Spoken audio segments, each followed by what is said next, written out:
Réuni le jeudi 16 octobre 2025 sous la présidence du chef de l'État, le capitaine Ibrahim Traoré, le Conseil des ministres a adopté plusieurs décrets majeurs, dont ceux relatifs au statut de résident permanent, au projet de loi de finances 2026 et à la domiciliation obligatoire des comptes des ONG et des associations agréées au Burkina Faso à la Banque des dépôts du Trésor.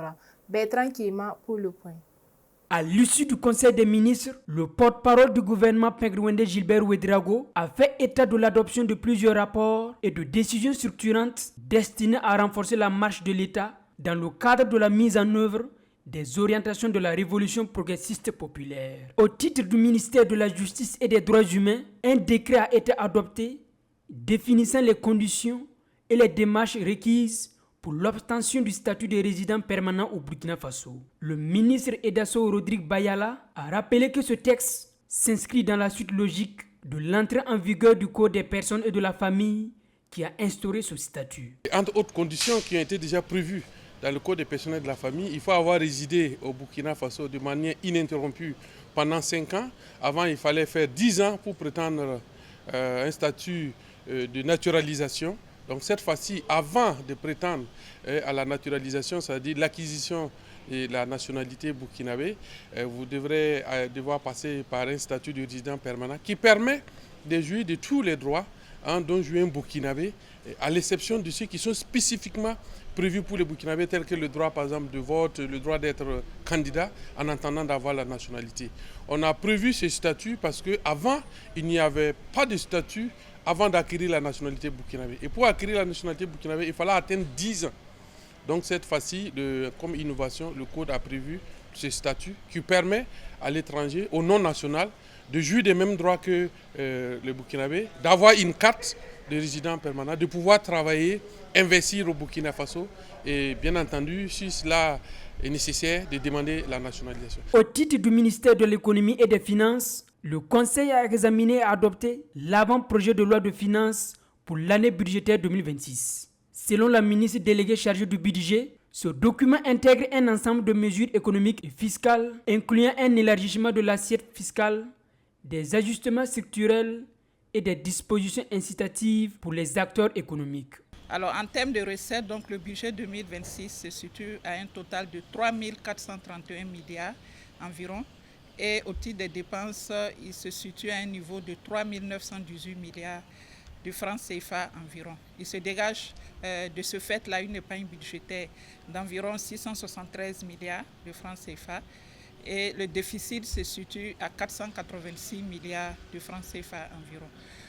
Ce qui nous donne donc, si on le ramène en taux, un niveau de déficit de 2,6% du produit intérieur brut.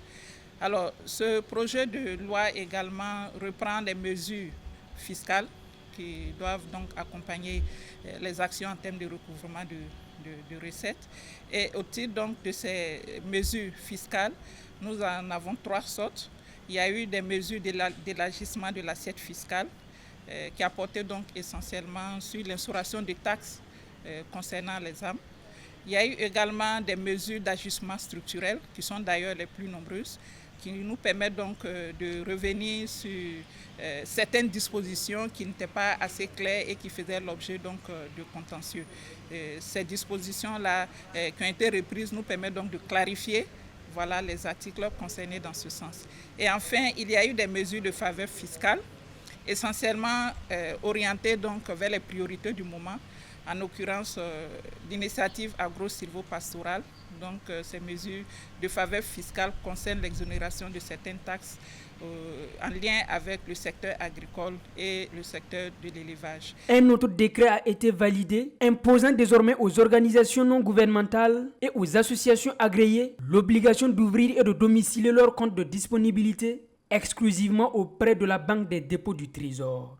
L'adoption de ce décret nous permettra d'assurer un suivi des opérations de ces entités-là, également de faciliter le travail de contrôle des différentes autorités financières et surtout de pouvoir assurer donc la poursuite de la lutte contre le blanchiment parce que comme on le sait actuellement, avec les difficultés auxquelles notre pays est confronté.